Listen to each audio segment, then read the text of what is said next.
안녕하세요. 행복한 인생을 위한 인문학 세 번째 시간입니다.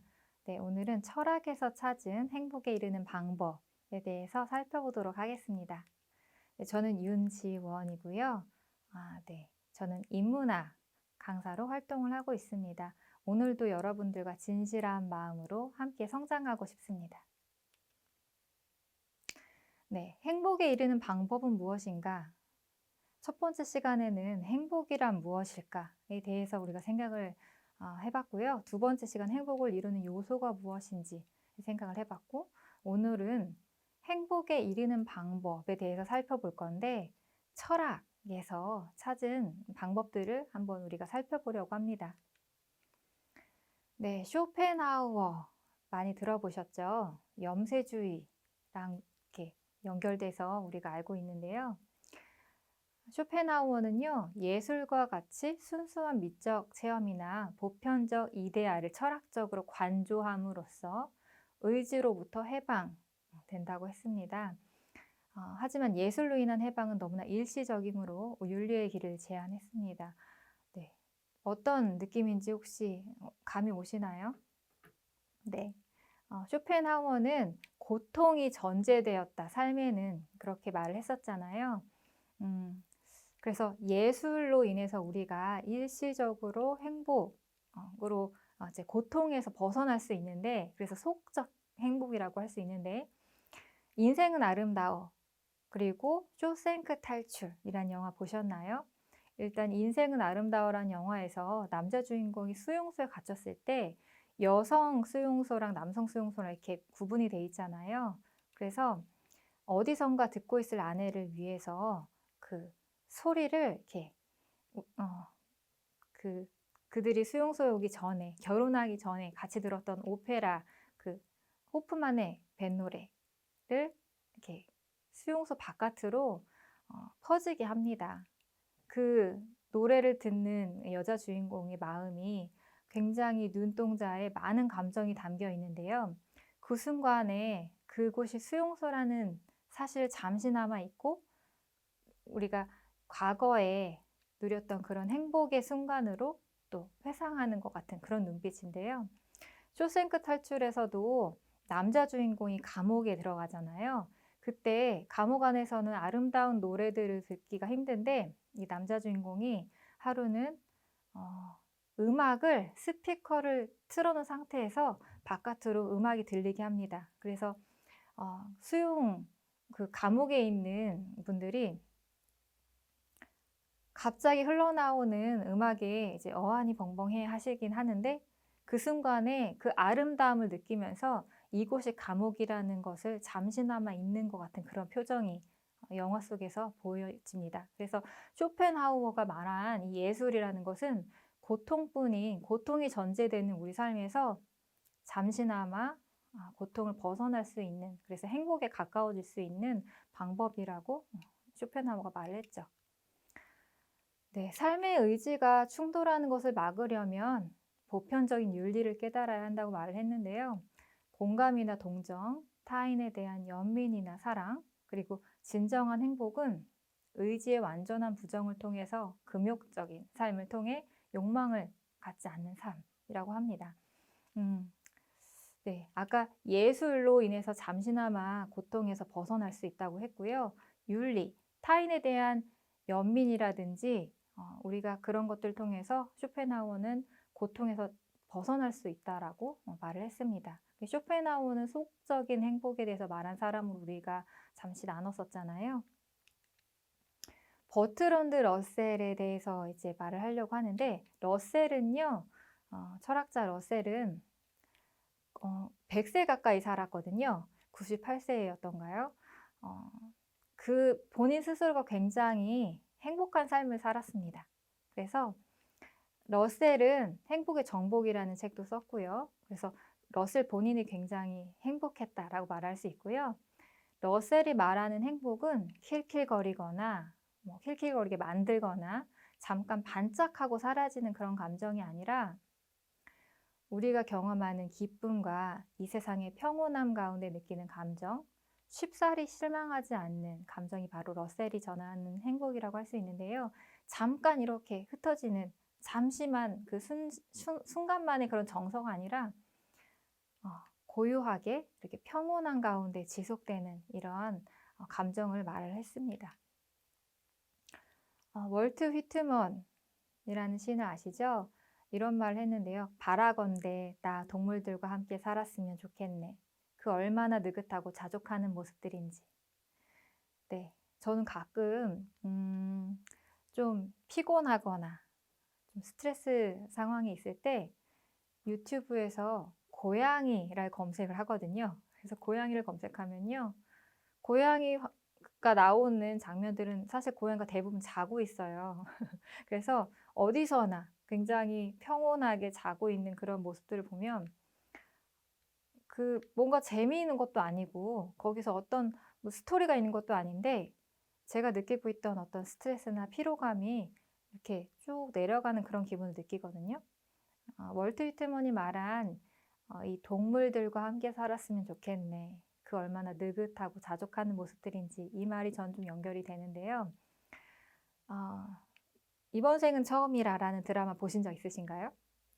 거기서 남자 주인공 이런 말을 합니다.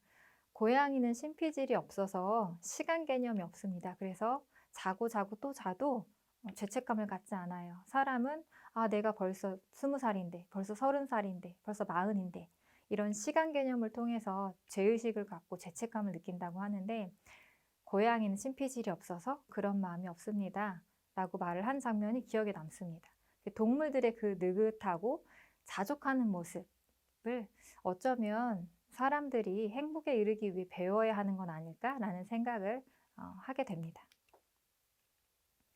네, 러셀은 이렇게 또 말을 했는데요. 우리 주변을 둘러싼 세계에서 느끼는 즐거움, 그 세계 안에서 자신의 역량껏 살아가는 것, 그것이 바로 우리가 경험할 수 있는 가장 완전한 행복의 근원이 아닐까 한다. 여러분들, 인생은 무엇인가? 우리는 어디로 가야 하는가에 대해서 한 10분만 생각해 볼까요? 라고 말을 하면 그 10분 동안 어느 정도 행복을 느낄 수 있을까요? 그럼 지금 한번 해보시겠어요? 네. 나는 누구인가? 우리는 어디에서 왔는가? 어디로 가야 하는가? 지금 나는 여기에 왜 있는가? 사실 이런 부분을 생각하는 것들이 영적인 영역이기는 한데 러셀이 말할 때는요. 그런 것보다 오늘 뭐 먹지? 지금 배고픈데 뭘 먹을까? 어디로 여행 가지? 이런 부분들을 생각할 때 더 행복하다고 했죠.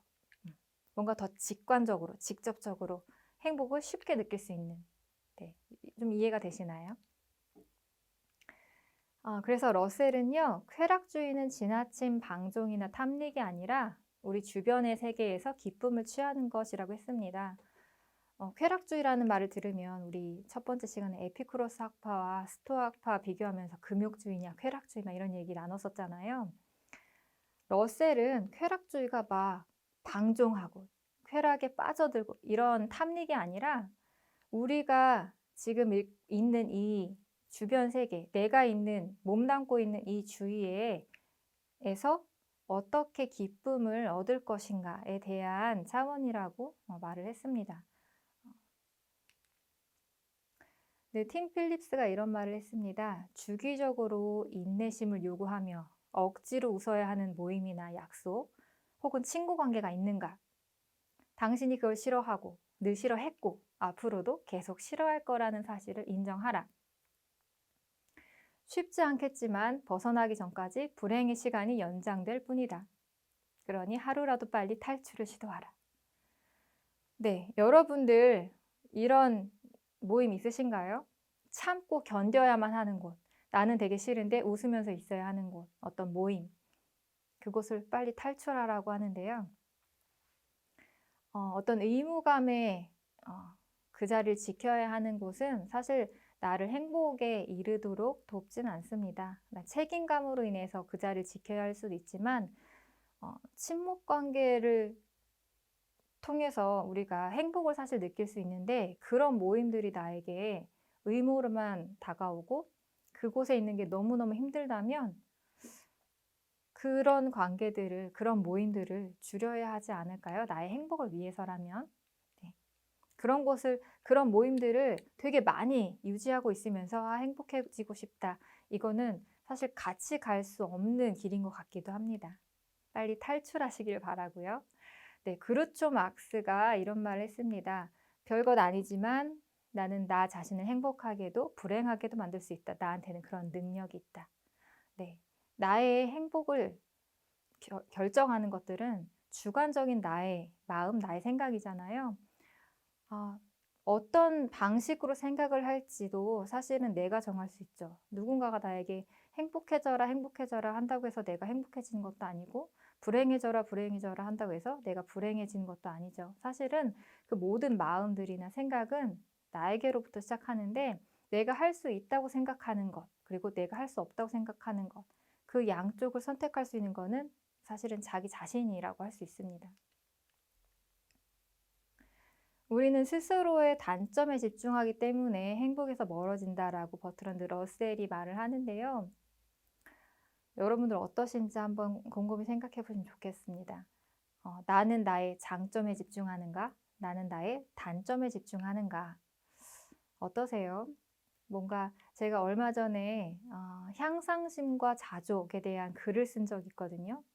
저는 되게 앞으로 나아가고 싶고 어제의 나보다 더 발전하고 싶은, 잘하고 싶은 사람인데 이런 마음을 향상심이라고 하잖아요. 그런데 자족하는 마음이 없으면 또 행복해지기 힘들거든요. 자족과 향상심이 균형을 이룰 수 있는가에 대한 글을 썼습니다. 자족이라는 거는 사실은 지금 만족한다는 것은 포기하고 될 대로 되라 라고 생각하는 게 아니라 지금 나를 인정하고 수용하는 것, 지나간 과거의 나를 수용하는 것, 인정하는 것, 그리고 앞으로 또 나아갈 그 가능성에 대해서도 인정하고 수용하는 것이라고도 할 수 있습니다. 그래서 향상심에만 빠져서 더 잘해야지 라고 생각하면서 이렇게 채찍질을 하는 것, 그것도 나쁘다, 그릇됐다 라고 말하는 건 아니지만 그 마음만 가지고 있을 때 사실 우리는 행복에서 멀어진다고 할 수 있거든요. 그래서 향상심과 자족 사이에서 어떤 균형을 이루어야 될까? 제가 그런 글을 쓴 적이 있습니다. 그래서 러셀의 말을 다시 한번 보면 단점에 집중하기 때문에 우리가 행복에서 멀어진다고 할 수 있는데, 그러면 우리가 좋은 것, 강점, 그리고 장점에 집중을 하면 행복에 더 가까워지지 않을까요? 네, 그리고 불행의 원인. 자, 버트런드 러셀은요, 우리가 행복해지는 데 원인도 있고 불행해지는 원인도 있다라고 했거든요. 불행에도 원인이 여러 가지가 있는데 첫 번째로 바이런적 불행이라는 말을 했습니다. 바이런이란 낭만주의 사조를 띈 시인이라고 할 수 있는데요. 바이런 시인은 사실 이분 자체보다 바이런적 주인공이 굉장히 유명했거든요. 뭔가 고뇌에 찬, 뭔가 고민하고 외로워 보이고 뭔가 까칠한 귀족 같은 그런 캐릭터를 바이런적 주인공이라고 했는데요. 바이런적 불행은 염세적인 생각을 가지고 있는 사람은 불행하다라고 할 수 있습니다. 바이런적 주인공들은요, 이런 염세적인 생각을 가지고 있었기 때문에 막 이렇게 고독에 차 있고 뭐 슬픔에 차 있고 이런 모습들이었거든요. 이 세상이 고통스럽고 허무하다고 생각하는 이유는 오늘날 너무 쉽게 자연적 욕구를 만족할 수 있게 되었기 때문이다. 네. 꼰대라는 말 많이 들어보셨나요? 네, 꼰대가 가장 많이 하는 말이 라떼는 말이야 라는 말이래요. 그래서 나 때는 이랬는데 지금은 이렇게 비교하는 말들을 꼰대의 특징이라고 한다고 하는데요. 예전에는 뭔가 우리가 자극적인 것들을 얻기가 지금보단 더 쉽지 않았는데 지금은 마음만 먹으면 사실은 굉장히 다양한 자극을 우리가 얻을 수 있죠. 시각적인 것도 그렇고 우리가 놀거리들도 많고 볼거리들도 굉장히 많은 시대에 살고 있잖아요.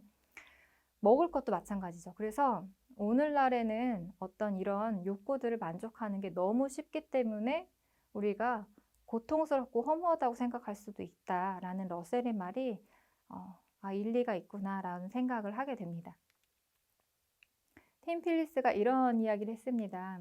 이력서에 한 줄 끼워 넣으면 근사해 보일 일을 하면서 불행을 질질 끌고 있거나 별로 달라질 게 없어서 자신의 상황을 변화시키지 않고 있다면 당신이야말로 바이런식 불행의 노예가 아니고 무엇이겠는가. 진심으로 행복을 바라라. 그리고 행복을 이루기 위해 변화를 감행하라. 네, 지금 하고 있는 이 일이 정말 원하는 일이신가요? 아니면 되게 고통스럽지만 이력서에 레퍼런스로 나의 이력에 한 줄 넣기 위해서 지금 100% 고통 속에 있으신가요?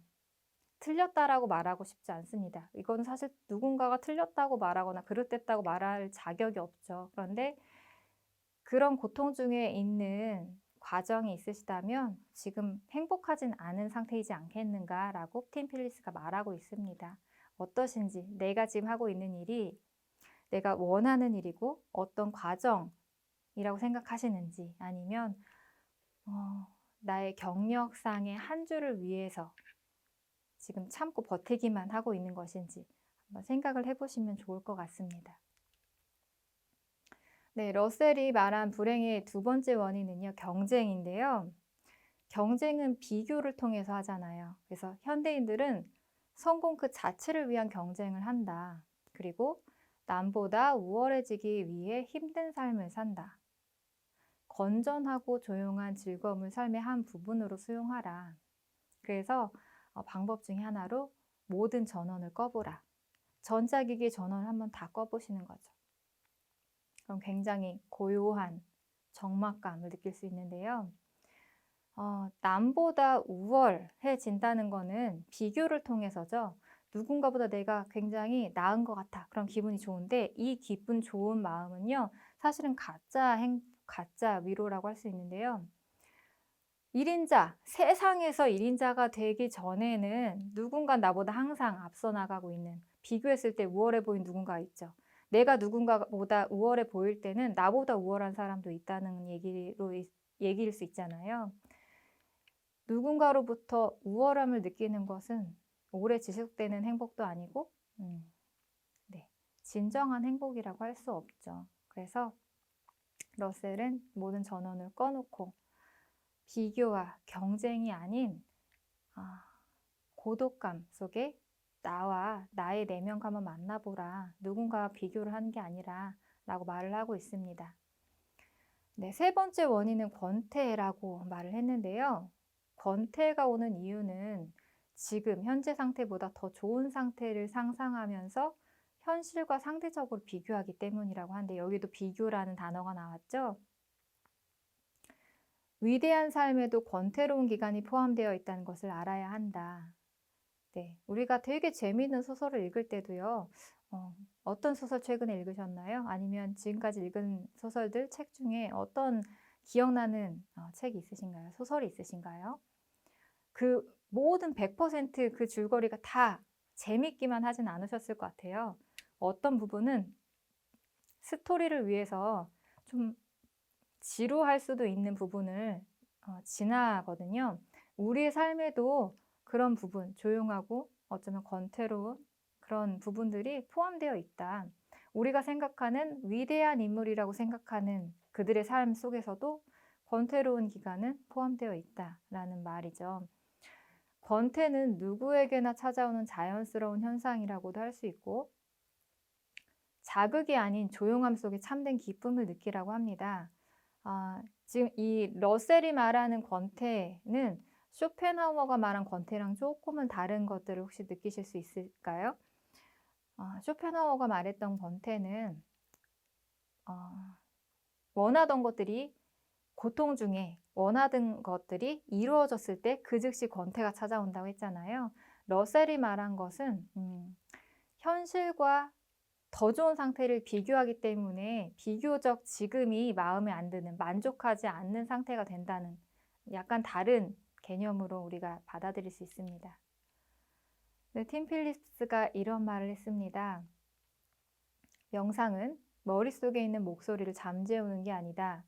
그 소리를 경청하고자 스스로에게 고요한 시간을 허락하는 것이다.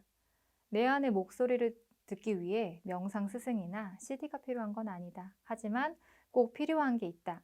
재미있는 일이나 자극 탐색을 끊으려는 의지 30분 분량이 반드시 필요하다. 요즘에 명상 프로그램 되게 많고 유튜브 채널 봐도 명상이라는 검색을 하면 되게 다양한 음악도 나오고 이렇게 가이드가 나오는 영상들이 많이 나오는데요. 명상을 하기 위해서는 그런 것들이 꼭 필요한 건 아니다라고 합니다. 그리고 명상을 하는 건 우리가 머릿속에 있는 생각들 다 없애려고 한다고 생각할 수 있는데 그것이 아니라 내 마음속에 지금 이런 감정이 올라왔네. 지금 이런 생각들이 올라오는구나. 지금 내가 숨을 들이쉬고 있구나, 내쉬고 있구나. 나의 모든 세포를 굉장히 예민한 상태로 내가 나에게 집중하는 시간을 명상이라고도 할 수 있는데요. 내 모든 생각과 감정을 쫓아내는 게 아니라 그것을 읽으려고 하는 그런 과정이라고도 할 수 있습니다. 그래서 명상에 집중을 하려면요, 어떤 도구들이 필요한 게 아니라 내가 나에게 집중할 수 있는 다른 자극이 아닌 나에게만 집중하는 의지 30분 분량이라고 합니다. 굉장히 일리가 있는데요. 여러분들 30분 동안 아무 자극 없이 나에게, 자신에게만 집중하는 것 한번 경험이 있으신 분들도 계시고 이제 해봐야겠다라고 생각하시는 분들도 계실 텐데요. 처음에는 10분도 굉장히 쉽지 않습니다. 이게 많이 이렇게 과정을 통해서 연습을 하시면 어느 순간 2시간, 3시간도 하게 되는데 처음에는 아무 자극 없는 그 시간이 굉장히 어렵게 느껴지실 수도 있어요. 그런데 그 시간 동안 어떤 다른 자극 없이 나에게만 집중하는 그 시간을 보내고 나시면 뭔가 굉장히 어떤 외부의 자극으로 인한 그런 기쁨보다 뭔가 이 깊은 내면에서 올라오는 그런 행복감, 만족감을 느끼실 수 있을 거라고 저는 생각을 합니다. 장폴 사르트르가 이런 말을 했죠. 타인이 바로 지옥이다. 네, 웹툰도 있는데요. 타인은 지옥이다 라는 웹툰이었나요? 이게 어떤 말인지 아마 출퇴근 시간에 지하철이나 버스 타보신 분들은 아마 느끼실 것 같은데요. 그런 생각 하신 적 없으세요? 이 지하철에 나만 탔으면 좋겠다. 막 붐비는 그 지하철 속에 막 사람들이 막 이렇게 치대고 이런 것들이 굉장히 피로감으로 느껴지셨던 적이 있으실 건데, 네. 우리가 이런 장폴 사르트르의 말을 통해서도 사람들이 지금 굉장히 타인으로 인한 피로감을 많이 느끼고 있구나라는 생각을 할 수 있습니다. 네, 버트런드 러셀이 그래서 불행의 원인 4번째로 피로라고 했는데요. 우리가 지금 일어나지 않은 어떤 걱정들을 할 때 평온하진 않죠. 일어나지 않은 어떤 일들에 대해서 걱정을 할 때 그 자체로 피로를 느낍니다. 에너지가 많이 빠져나가기도 하고요. 그래서 걱정을 일으키는 자기 생각을 통제하는 훈련이 필요한데요.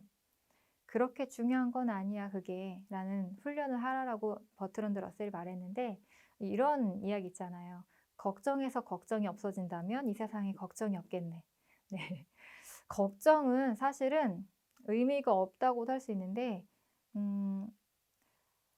우리가 걱정을 하는 게 굉장히 생산적인 걱정일 때도 있어요. 그 걱정을 함으로써 어떤 것들을 해결할 수 있다면 그 걱정은 굉장히 생산적인 걱정이라고 할 수 있는데 우리가 하고 있는 많은 걱정들이요. 사실은 일어나지 않은 일, 그리고 일어날지 모르는 일, 그리고 일어나지 않는 일도 굉장히 많죠.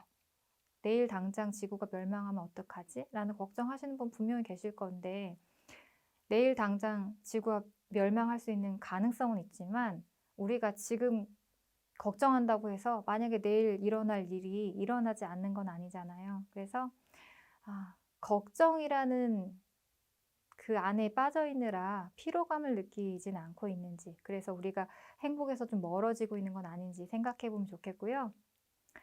불행의 이유는 사실은 자극과다 때문이다. 아까 러셀이 말했던 불행의 원인들 중에 이제 연결이 되는데 자극이 과다하기 때문이다. 사실은 전원을 꺼라. 이게 저한테는 되게 많이 와닿습니다. 네, 또 팀 필립스가 이런 말을 했습니다. 아무짝에도 쓸모없는 분노가 느껴진다면 잠깐 시간을 내요. 느낌을 글로 작성해 보라. 그 감정을 정당화하려고 애쓰지도 말고 수치심을 느끼지도 말라. 그저 자신이 경험한 감정에 대해 솔직해지라.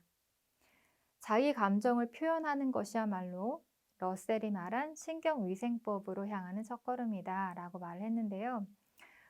우리가 감정에 대해서 생각해 본 적 있으세요? 감정은요, 굉장히 빠르게 변하고 흘러가기도 하고 뭉쳐있기도 하고 여러 감정이 막 튀어오르기도 하죠. 이런 나의 감정들을 그냥 그 거품 상태로 있다 보면은 그 감정이 너무 크게 느껴지거든요. 이 감정에 대해서 글로 적어보는 거예요. 그거를 이제 정당화하려고 하는 게 아니고 있는 그대로 내가 이런 감정을 느끼고 있다. 이런 감정이 지금 올라왔다 사라지고 이런 과정들을 글로 한번 적어보라는 거죠. 그러면 생각보다 그 감정이 알맹이가 굉장히 작은 경우도 있고요.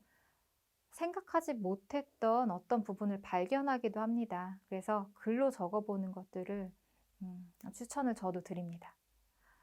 러셀이 말한 불행의 원인 5번째는요, 질투입니다. 질투는 인간의 감정 중에 가장 불행한 감정이라고도 할 수 있는데, 질투는 자신에게도 기쁨을 느끼지 못하게 만든다. 자신을 타인과 비교하는 습관을 버리라.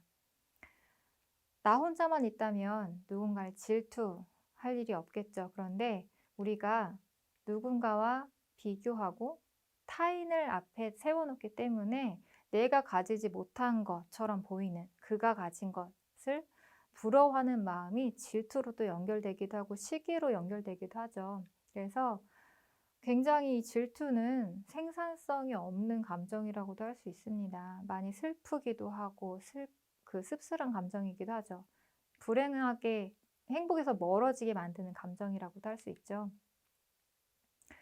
우리는 모두 질투를 경험한다. 질투는 단순히 우리를 불행하게 만드는 데 그치지 않고 우리가 무엇을 하든 미래의 행복 가능성까지 빼앗아 버린다. 질투에 우리가 집중하고 있을 때 우리는 미래의 행복 가능성까지 빼앗아 버리는 거죠. 왜냐하면 질투를 경험하고 있을 때는요, 그 무엇도 행복해지게 만들 수 없습니다. 내가 없는 것에 집중하기 때문에. 네, 팀 필립스가 이런 말도 했는데요. 다른 사람들에게 문제가 닥치면 우리는 그들의 감정에 공감한다.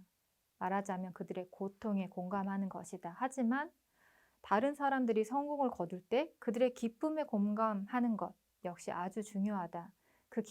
그 기분이 어떨지 생각해보라. 질투는 우리 발목을 잡지만 긍정적 공감은 우리를 분발시킨다. 네.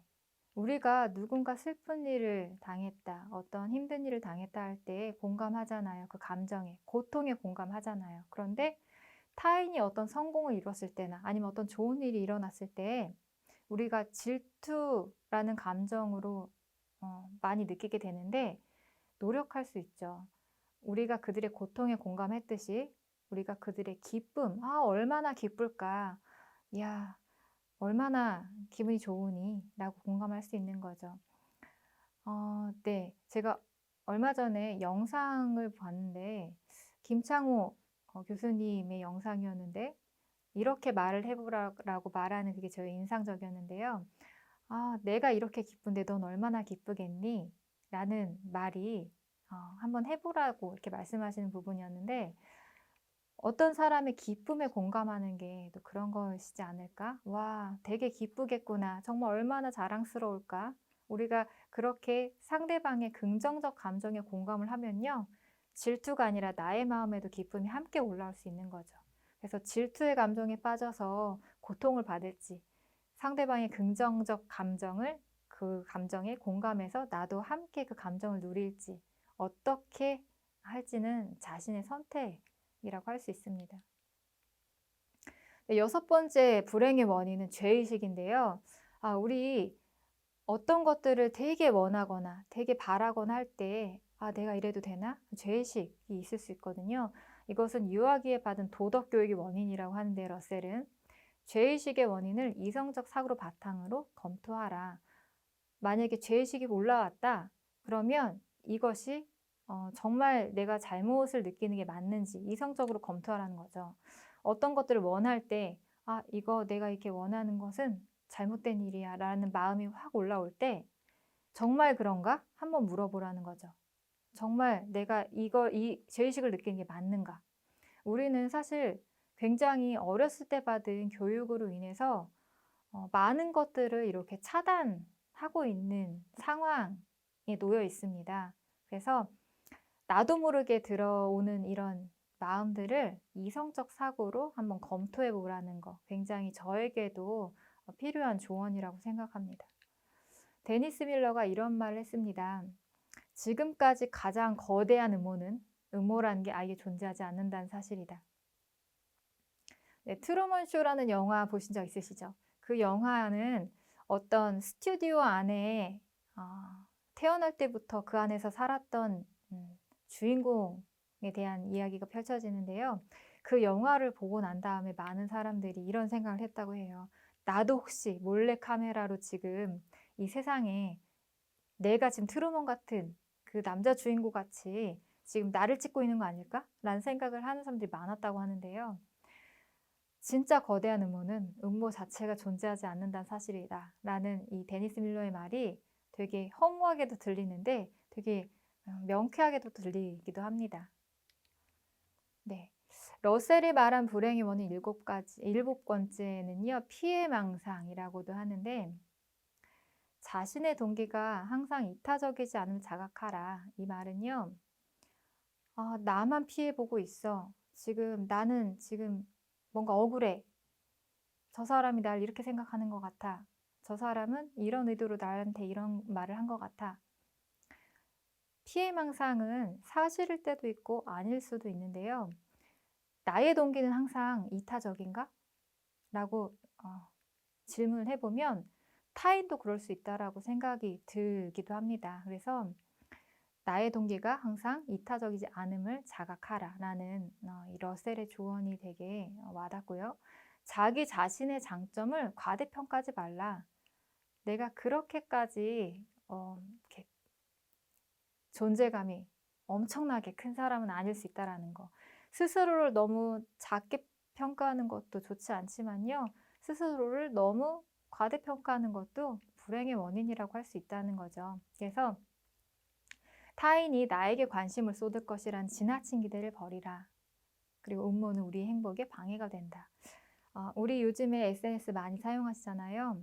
글을 많이 쓰는 시대인데 또 글을 많이 쓸 수 없는 시대이기도 한 게 타인이 내가 쓴 글을 읽고 어떻게 생각할까에 빠져서 뭔가 이제 오픈하는 게 많이 두렵다는 말씀들도 많이 들었는데요. 제가 블로그를 열심히 해봤는데 오랫동안 제가 블로그를 지금 관리하고 있거든요. 제 블로그를. 내 글을 누군가가 읽을까 봐 걱정하는 거는요. 사실은 굉장히 멀리 있는 이야기처럼 들리는 게요. 내 글을 읽게 하는 게 굉장히 힘들어요. 그래서 누군가가 내 글을 읽을까 봐 걱정하는 것은 그런 일들이 많이 일어나지 않는다는 거. 조회수가 많이 올라오지 않습니다. 그래서 내가 나의 어떤 것들을 오픈할 때 사람들은 나에게 사실은 별로 관심 많이 없습니다. 그래서 청소년기 때 이런 일들 많이 겪어보신 적 있으실 텐데 머리를 못 감거나 씻지 않았을 때 밖에 나가면 다 나만 볼 것 같잖아요. 그런데 그렇지 않다. 사람들은 나에게 관심이 없다. 네, 그래서 타인이 나에게 관심을 쏟을 것이라는 지나친 기대를 버리라. 그건 기대라는 거죠. 사람들은 사실 타인에게 많이 관심이 없습니다. 이런 사실을 인식하고 또 인정하면 조금은 세상을 이제 살아가는 게 조금은 편하지 않을까 싶습니다. 네, 이제 행복해지기 위한 비결이 나왔는데요. 러셀은 우호적인 반응이 비결 첫 번째라고 합니다. 그래서 가능한 한 폭넓은 관심을 갖되 자신이 관심을 갖는 모든 것에 우호적인 반응을 보이라. 네, 너무 당연한 말인 것 같죠? 네, 두 번째 비결은요, 열정. 다양한 취미와 욕망을 열정적으로 추구하라. 그리고 자신의 상황을 현실적으로 고려해서 절제하고 열정을 쏟으라. 불행의 원인도 우리가 귀담아 들어야 하는데요. 이 행복해지기 위한 어떤 그런 비결 너무 우리가 알고 있죠. 많이 알고 있는 이런 일들을, 이런 개념들을 우리가 다시 한번 생각해 보는 시간을 가졌으면 좋겠습니다. 네, 노자가 이런 말을 했습니다. 누군가에게 크나큰 사랑을 받으면 힘이 생기고 누군가를 깊이 사랑하면 용기가 생긴다. 네. 누군가를 깊이 사랑해 본 적 있으신가요? 그로 인해서 내가 가능할까? 라고 생각했던 어떤 일들을 도전하게도 되고 용기가 생기죠. 그래서 누군가를 깊이 사랑해 본 사람은 그 마음을, 용기 나는 그 마음을 아마 이해하실 겁니다. 네, 러셀이 말한 세 번째 비결, 사랑입니다. 사랑은 열정을 촉진시키고요. 그래서 사랑을 주고받으라고 말합니다. 그런데 사랑과 소유욕을 구분하라고 하는데요. 여러분, 어떻게 구분하실까요? 사랑과 소유욕. 네, 소유욕은요, 이 사람을 향해서 내가 원하는 거를, 이 사람을 위해서 하는 어떤 일들을 이 사람이 받아주지 않으면, 내가 원하는 대로 하지 않으면 화가 납니다.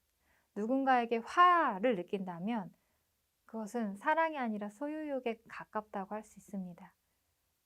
이렇게 하라고 했는데 그 사람이 나의 의견대로 하지 않았어. 화가 났어요. 그럼 그거는 상대방을 위한다는 명목하에 나의 만족이었을 뿐이죠. 그래서 당신이 나의 말대로 하지 않아서 화가 납니다는 소유욕이라고 할 수 있겠죠. 불안감에서 생겨난 사랑은 최고 형태의 사랑이 아니다. 네, 이것도 여러분들 이미 알고 계신 개념들이죠. 그래서 우리가 사랑은 열정을 촉진시키기 때문에 우리가 행복해지기 위해서는 사랑을 해야 하는데 사랑과 소유욕을 구분할 수 있어야 하겠습니다. 네 번째 비결은요, 가족입니다.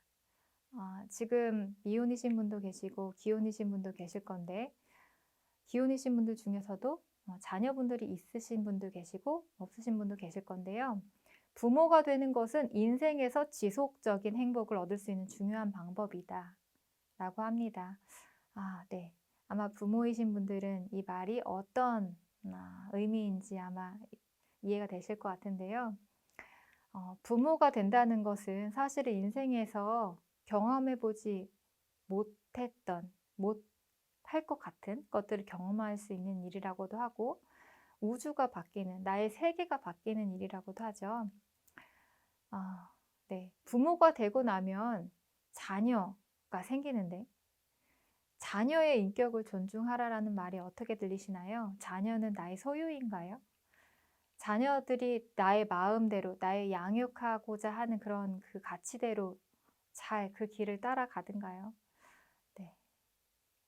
아마 많은 기쁨도 있지만 많은 고통과 힘듦도 아마 같이 동시에 느끼실 텐데요. 자녀의 인격을 존중하라는 말은 사실은 자녀와 나는 같지 않다라는 걸 인정하는 데에서부터 시작하는 게 아닌가 싶습니다. 다섯 번째 비결은 일인데요. 일은 행복의 중요한 원천이다. 그러니 기술을 익히고 발휘하라. 그리고 크고 작은 기념비적인 업적을 쌓으라 라고 말을 하는데 기념비적인 업적은요, 막 엄청 대단한 어떤 신문에 나타나고 막 그런 게 아니라요. 내가 하고 있는 이 일에서 의미 있는 작은 일들을 계속 이루라라는 의미라고 할 수 있습니다. 그리고 인생을 전체적인 관점으로 보라.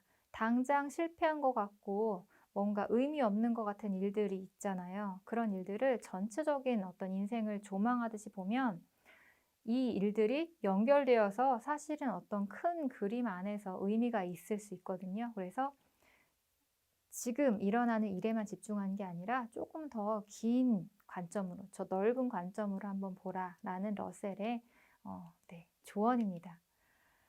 네, 공자님이 이런 말씀을 하셨죠. 좋아하는 일을 업으로 삼으라. 그러면 일평생 단 하루도 일을 할 필요가 없을 것이다. 네, 좋아하는 일을 업으로 삼으면 그게 일이 아니라고 생각할 수 있으니까 단 하루도 일이 아니라고 할 수 있다는 거죠.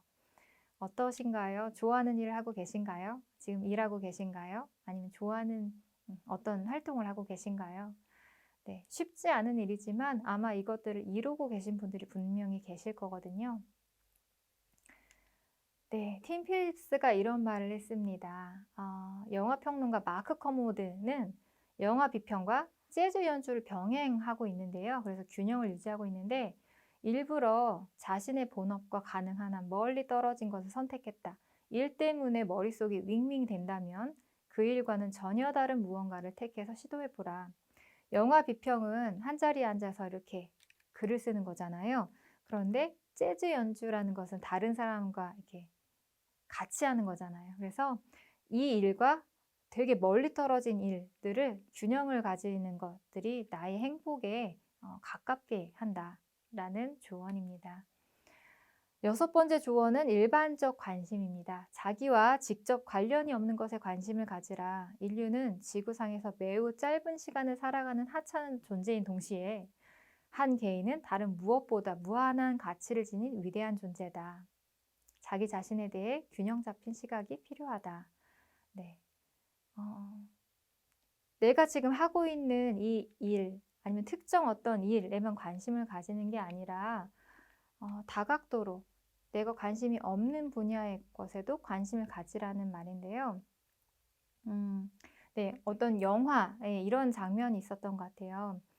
이렇게 리모컨을 조정하면 인생에서 어떤 장면이 빨리빨리 돌아가는 그런 리모컨을 가진 사람이 주인공 나오는 영화인데, 일을 하는 때는 제대로 일을 하고요.